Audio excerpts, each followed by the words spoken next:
ಪಶ್ಚಿಮ ಏಷ್ಯಾ ಕಳೆದ ಕೆಲವು ತಿಂಗಳುಗಳಿಂದ ಜಗತ್ತಿನ ರಾಜಕೀಯ, ಆರ್ಥಿಕತೆ ಮತ್ತು ಭದ್ರತಾ ವ್ಯವಸ್ಥೆಗಳ ಕೇಂದ್ರಬಿಂದುವಾಗಿದ್ದ ಪ್ರದೇಶ. ಅಮೆರಿಕ, ಇಸ್ರೇಲ್ ಮತ್ತು ಇರಾನ್ ನಡುವಿನ ಯುದ್ಧ ಮತ್ತು ಅವರ ಮಿತ್ರರಾಷ್ಟ್ರಗಳ ನಡುವೆ ಹೆಚ್ಚುತ್ತಾ ಇದ್ದ ಉದ್ವಿಗ್ನತೆ ಜಾಗತಿಕ ಯುದ್ಧದ ಭೀತಿಯನ್ನೇ ಸೃಷ್ಟಿಸಿತ್ತು. ಹೊರ್ಮುಜ್ ಜಲಸಂಧಿಯಲ್ಲಿ ಉಂಟಾದ ಅಸ್ಥಿರತೆ, ತೈಲ ಬೆಲೆಗಳ ಏರಿಕೆ, ಪರಸ್ಪರ ಬೆದರಿಕೆಗಳು ಮತ್ತು ಸೇನಾ ಕಾರ್ಯಾಚರಣೆಗಳು ವಿಶ್ವದಾದ್ಯಂತ ಆತಂಕ ಮೂಡಿಸಿದ್ದವು. ಆದರೆ ಈಗ ಈ ಉದ್ವಿಗ್ನತೆಗೆ ಕೊನೆ ಹಾಡುವಂತಹ ಐತಿಹಾಸಿಕ ಬೆಳವಣಿಗೆ ನಡೆದಿದೆ. ಅಮೆರಿಕದ ಅಧ್ಯಕ್ಷ ಡೊನಾಲ್ಡ್ ಟ್ರಂಪ್ ಹಾಗೂ ಇರಾನ್ನ ಅಧ್ಯಕ್ಷ ಮಸೂದ್ ಪೆಜೆಶ್ಕಿಯಾನ್ ಶಾಂತಿ ಒಪ್ಪಂದಕ್ಕೆ ಸಹಿ ಹಾಕಿದ್ದಾರೆ. ಹಲವು ವಾರಗಳ ರಾಜತಾಂತ್ರಿಕ ಮಾತುಕತೆಗಳು, ಅಂತಾರಾಷ್ಟ್ರೀಯ ಒತ್ತಡಗಳು ಮತ್ತು ಮಧ್ಯಸ್ಥಿಕೆ ಪ್ರಯತ್ನಗಳ ಬಳಿಕ ಮೂಡಿಬಂದಿರುವ ಈ ಒಪ್ಪಂದವು ಪಶ್ಚಿಮ ಏಷ್ಯಾದ ಭವಿಷ್ಯವನ್ನು ನಿರ್ಧರಿಸುವ ಮಹತ್ವದ ಘಟ್ಟವಾಗಿ ಪರಿಣಮಿಸಿದೆ. ಈ ಒಪ್ಪಂದದ ವಿಶೇಷತೆ ಏನೆಂದರೆ, ಇದು ಕೇವಲ ಯುದ್ಧ ವಿರಾಮದ ಘೋಷಣೆ ಮಾತ್ರ ಅಲ್ಲ, ಬದಲಿಗೆ ಯುದ್ಧಕ್ಕೂ ಮುನ್ನ ಇದ್ದ ಸ್ಥಿತಿಯನ್ನು ಪುನಃಸ್ಥಾಪಿಸುವ ಮತ್ತು ಭವಿಷ್ಯದ ಸಂಬಂಧಗಳಿಗೆ ಹೊಸ ರೂಪುರೇಷೆ ನೀಡುವ ಪ್ರಯತ್ನ ಆಗಿದೆ. ಫ್ರಾನ್ಸ್ನ ಐತಿಹಾಸಿಕ ವರ್ಸೈಲ್ಸ್ ಅರಮನೆಯಲ್ಲಿ ಫ್ರೆಂಚ್ ಅಧ್ಯಕ್ಷ ಎಮ್ಯಾನ್ಯುಯಲ್ ಮ್ಯಾಕ್ರಾನ್ ಆಯೋಜಿಸಿದ್ದ ಔತಣಕೂಟದ ವೇಳೆ ಅಮೆರಿಕ ಅಧ್ಯಕ್ಷ ಡೊನಾಲ್ಡ್ ಟ್ರಂಪ್ ಪ್ರಾಥಮಿಕ ಒಪ್ಪಂದಕ್ಕೆ ಸಹಿ ಹಾಕಿದರು. ನಂತರ ಇರಾನ್ ಅಧ್ಯಕ್ಷ ಮಸೂದ್ ಪೆಜೆಶ್ಕಿಯಾನ್ ಸಹ ಒಪ್ಪಂದಕ್ಕೆ ಸಹಿ ಹಾಕುವ ಮೂಲಕ ಈ ಪ್ರಕ್ರಿಯೆಗೆ ಅಧಿಕೃತ ಮುದ್ರೆ ಬಿದ್ದಿತು. ಈ ಶಾಂತಿ ಒಪ್ಪಂದದ ಪ್ರಮುಖ ಅಂಶಗಳನ್ನು ನೋಡಿದರೆ, ಮೊದಲನೇದಾಗಿ ಅಮೆರಿಕ, ಇಸ್ರೇಲ್ ಮತ್ತು ಇರಾನ್ ನಡುವಿನ ನೇರ ಸೇನಾ ಸಂಘರ್ಷಗಳಿಗೆ ತೆರೆ ಬೀಳಲಿದೆ. ಎರಡನೇದಾಗಿ, ಜಾಗತಿಕ ತೈಲ ವ್ಯಾಪಾರಕ್ಕೆ ಜೀವನಾಡಿಯಾಗಿರುವ ಹೊರ್ಮುಜ್ ಜಲಸಂಧಿಯನ್ನು ಮತ್ತೆ ಸಂಪೂರ್ಣವಾಗಿ ಹಡಗುಗಳ ಸಂಚಾರಕ್ಕೆ ಮುಕ್ತಗೊಳಿಸಲಾಗುತ್ತೆ. ಮೂರನೇದಾಗಿ, ಇರಾನ್ನ ಬಂದರುಗಳ ಮೇಲೆ ಅಮೆರಿಕ ಹೇರಿದ ದಿಗ್ಬಂಧನವನ್ನು ತೆರವುಗೊಳಿಸಲಾಗುತ್ತೆ.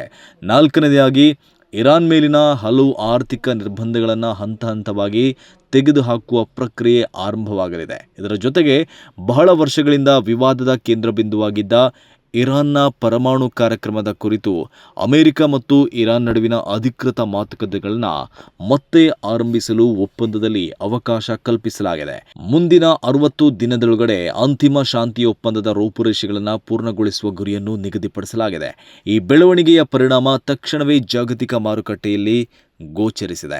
ಹೊರ್ಮುಜ್ ಜಲಸಂಧಿ ಮತ್ತೆ ಮುಕ್ತಗೊಳ್ಳಲಿದೆ ಎಂಬ ನಿರೀಕ್ಷೆಯಿಂದ ಕಚ್ಚಾ ತೈಲದ ಬೆಲೆ ಇಳಿಕೆಯಾಗಿದೆ. ಇದು ಕೇವಲ ತೈಲ ಉತ್ಪಾದಕರ ರಾಷ್ಟ್ರಗಳಿಗಷ್ಟೇ ಅಲ್ಲ, ಇಂಧನ ಆಮದು ಮಾಡಿಕೊಳ್ಳುವ ಭಾರತ ಸೇರಿದಂತೆ ಅನೇಕ ದೇಶಗಳಿಗೆ ಸಹ ಧನಾತ್ಮಕ ಬೆಳವಣಿಗೆಯಾಗಿದೆ.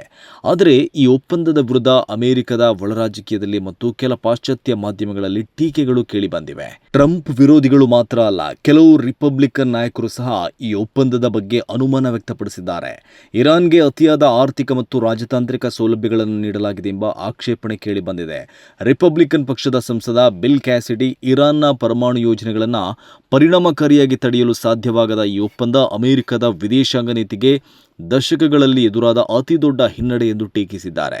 ಈ ಟೀಕೆಗಳಿಗೆ ತೀಕ್ಷ್ಣ ಪ್ರತಿಕ್ರಿಯೆ ನೀಡಿರುವ ಟ್ರಂಪ್, ತೈಲದ ಬೆಲೆ ಇಳಿದಿದೆ, ಷೇರು ಮಾರುಕಟ್ಟೆ ಏರಿಕೆ ಕಂಡಿದೆ, ಆದರೂ ನಾನು ಇರಾನ್ ವಿರುದ್ಧ ಕಠಿಣ ನಿಲುವು ತೆಗೆದುಕೊಂಡಿಲ್ಲ ಎಂದು ಹೇಳುವವರು ಅಸೂಯೆ ಪಡುವವರು ಮೂರ್ಖರು ಅಂತ ಕಿಡಿಕಾರಿದ್ದಾರೆ. ಇದೇ ವೇಳೆ ಅಮೆರಿಕದ ರಕ್ಷಣಾ ಕಾರ್ಯದರ್ಶಿ ಪೀಟ್ ಹೆಕ್ಸೆತ್ ಎಚ್ಚರಿಕೆಯೊಂದನ್ನು ನೀಡಿದ್ದಾರೆ. ಒಪ್ಪಂದದ ಅಡಿಯಲ್ಲಿ ಇರಾನ್ ತನ್ನ ಬದ್ಧತೆಗಳನ್ನು ಪಾಲಿಸದಿದ್ದರೆ ಅಮೆರಿಕ ಮತ್ತೆ ಸೇನಾ ಕಾರ್ಯಾಚರಣೆ ಆರಂಭಿಸಲಿದೆ ಮತ್ತು ಆರ್ಥಿಕ ದಿಗ್ಬಂಧನಗಳನ್ನು ಪುನಃ ಜಾರಿಗೆ ತರಲಿದೆ ಅಂತ ಎಚ್ಚರಿಸಿದ್ದಾರೆ. ಇನ್ನು ಇರಾನ್ನ ಕ್ಷಿಪಣಿ ಕಾರ್ಯಕ್ರಮ ಈಗಿನ ಒಪ್ಪಂದದ ಭಾಗವಲ್ಲ ಮತ್ತು ಭವಿಷ್ಯದ ಮಾತುಕತೆಗಳಲ್ಲಿಯೂ ಅದನ್ನು ಸೇರಿಸುವ ಉದ್ದೇಶ ಇಲ್ಲ ಅಂತ ಇರಾನ್ ವಿದೇಶಾಂಗ ಸಚಿವಾಲಯದ ವಕ್ತಾರ ಇಸ್ಮಾಯಿಲ್ ಬಗ್ಗಾಯಿ ಹೇಳಿದ್ದಾರೆ. ಅಮೆರಿಕದ ಒತ್ತಡ ಮತ್ತು ರಾಜತಾಂತ್ರಿಕ ತಂತ್ರಗಳ ನಡುವೆಯೂ ರಾಷ್ಟ್ರದ ಹಿತಾಸಕ್ತಿಗಳನ್ನು ಕಾಪಾಡಿಕೊಂಡೇ ಒಪ್ಪಂದಕ್ಕೆ ಅನುಮತಿ ನೀಡಲಾಗಿದೆ ಅಂತ ಇರಾನ್ನ ಪರಮೋಚ್ಚ ನಾಯಕ ಆಯತುಲ್ಲಾ ಮುಜ್ತಬಾ ಖಮೀನಿ ಹೇಳಿದ್ದಾರೆ. ಅಮೆರಿಕದಿಂದ ಅತಿಯಾದ ಬೇಡಿಕೆಗಳು ಅಥವಾ ಅವಮಾನಕಾರಿ ಷರತ್ತುಗಳು ಬಂದರೆ ಅದನ್ನು ಒಪ್ಪಿಕೊಳ್ಳುವುದಿಲ್ಲ ಎಂಬ ಭರವಸೆ ಪಡೆದ ಬಳಿಕವೇ ಈ ಒಪ್ಪಂದಕ್ಕೆ ಅನುಮತಿ ನೀಡಲಾಗಿದೆ ಅಂತ ಅವರು ತಿಳಿಸಿದ್ದಾರೆ. ಇದರ ನಡುವೆ ಇಸ್ರೇಲಿನ ಯುದ್ಧದಾಹ ಶಾಂತಿ ಪ್ರಕ್ರಿಯೆಗೆ ಸವಾಲಾಗಿ ಪರಿಣಮಿಸಿದೆ. ದಕ್ಷಿಣ ಲೆಬನಾನ್ನಲ್ಲಿ ಇಸ್ರೇಲ್ ಮತ್ತು ಹಿಜ್ಬುಲ್ಲಾ ನಡುವಿನ ಸಂಘರ್ಷ ಮತ್ತೆ ತೀವ್ರಗೊಂಡಿದೆ. ಇಸ್ರೇಲ್ ನಡೆಸಿದ ದಾಳಿಯಲ್ಲಿ ಕನಿಷ್ಠ 16 ಮಂದಿ ಮೃತಪಟ್ಟಿದ್ದಾರೆ ಎಂಬ ವರದಿಗಳು ಹೊರಬಿದ್ದಿದೆ. ಈ ಶಾಂತಿ ಒಪ್ಪಂದವು ಲೆಬನಾನ್ ಸೇರಿದಂತೆ ಪ್ರಾದೇಶಿಕ ಸಾರ್ವಭೌಮತ್ವ ಮತ್ತು ಶಾಂತಿಯನ್ನು ಖಚಿತಪಡಿಸಬೇಕೆಂದು ಹೇಳ್ತಾ ಇದ್ರು.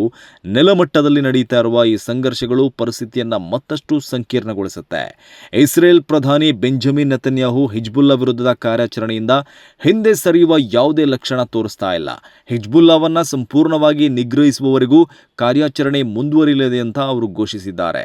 ಈ ಬೆಳವಣಿಗೆಗಳ ಪರಿಣಾಮವಾಗಿ ಸ್ವಿಟ್ಜರ್ಲೆಂಡ್ನಲ್ಲಿ ನಡೆಯಬೇಕಾಗಿದ್ದ ಅಮೆರಿಕ-ಇರಾನ್ ಮುಂದಿನ ಹಂತದ ಮಾತುಕತೆಗಳ ವೇಳಾಪಟ್ಟಿಯು ಬದಲಾವಣೆ ಉಂಟಾಗಿದೆ. ಅಮೆರಿಕದ ಉಪಾಧ್ಯಕ್ಷ JD ವ್ಯಾನ್ಸ್ ತಮ್ಮ ಪ್ರವಾಸವನ್ನು ಮುಂದೂಡಿರುವುದು ಮತ್ತು ಇರಾನ್ ತನ್ನ ನಿಯೋಗವನ್ನು ಕಳಿಸುವುದನ್ನು ವಿಳಂಬಗೊಳಿಸಿರುವುದು ಪರಿಸ್ಥಿತಿಯ ಸೂಕ್ಷ್ಮತೆಯನ್ನು ತೋರಿಸುತ್ತೆ. ಒಟ್ಟಾರೆ ನೋಡಿದರೆ ಟ್ರಂಪ್ ಮತ್ತು ಪೆಜೆಶ್ಕಿಯಾನ್ ಸಹಿ ಹಾಕಿರುವ ಈ ಶಾಂತಿ ಒಪ್ಪಂದ ಪಶ್ಚಿಮ ಏಷ್ಯಾದಲ್ಲಿ ಹೊಸ ಅಧ್ಯಾಯ ಆರಂಭಿಸುವ ಸಾಮರ್ಥ್ಯ ಹೊಂದಿದೆ. ತೈಲ ಮಾರುಕಟ್ಟೆ ಸ್ಥಿರಗೊಳ್ಳಬಹುದು, ಆರ್ಥಿಕ ನಿರ್ಬಂಧಗಳು ಸಡಿಲವಾಗಬಹುದು, ರಾಜತಾಂತ್ರಿಕ ಸಂವಾದಗಳು ಪುನರಾರಂಭಗೊಳ್ಳಬಹುದು. ಆದರೆ ಮತ್ತೊಂದೆಡೆ ಇಸ್ರೇಲ್ ಹಿಜ್ಬುಲ್ಲಾ ಸಂಘರ್ಷ, ಇರಾನ್ನ ಕ್ಷಿಪಣಿ ಕಾರ್ಯಕ್ರಮ, ಪರಮಾಣು ವಿವಾದ ಮತ್ತು ಪ್ರಾದೇಶಿಕ ರಾಜಕೀಯ ಸ್ಪರ್ಧೆಗಳು ಇನ್ನೂ ಸಂಪೂರ್ಣವಾಗಿ ಅಂತ್ಯಗೊಂಡಿಲ್ಲ. ಹೀಗಾಗಿ ಈ ಒಪ್ಪಂದವನ್ನು ಯುದ್ಧದ ಸಂಪೂರ್ಣ ಅಂತ್ಯ ಅಂತ ಕರೆದುಕೊಳ್ಳುವುದಕ್ಕಿಂತ ದೀರ್ಘಕಾಲದ ಸಂಘರ್ಷದಿಂದ ಶಾಂತಿಯತ್ತ ಇಡಲಾದ ಮೊದಲ ದೊಡ್ಡ ಹೆಜ್ಜೆ ಎಂದು ಕರೆಯುವುದು ಹೆಚ್ಚು ಸೂಕ್ತ. ಮುಂದಿನ 60 ದಿನಗಳಲ್ಲಿ ನಡೆಯುವ ಮಾತುಕತೆಗಳು ಮತ್ತು ನೆಲಮಟ್ಟದ ಬೆಳವಣಿಗೆಗಳೇ ಭವಿಷ್ಯವನ್ನು ನಿರ್ಧರಿಸಲಿದೆ.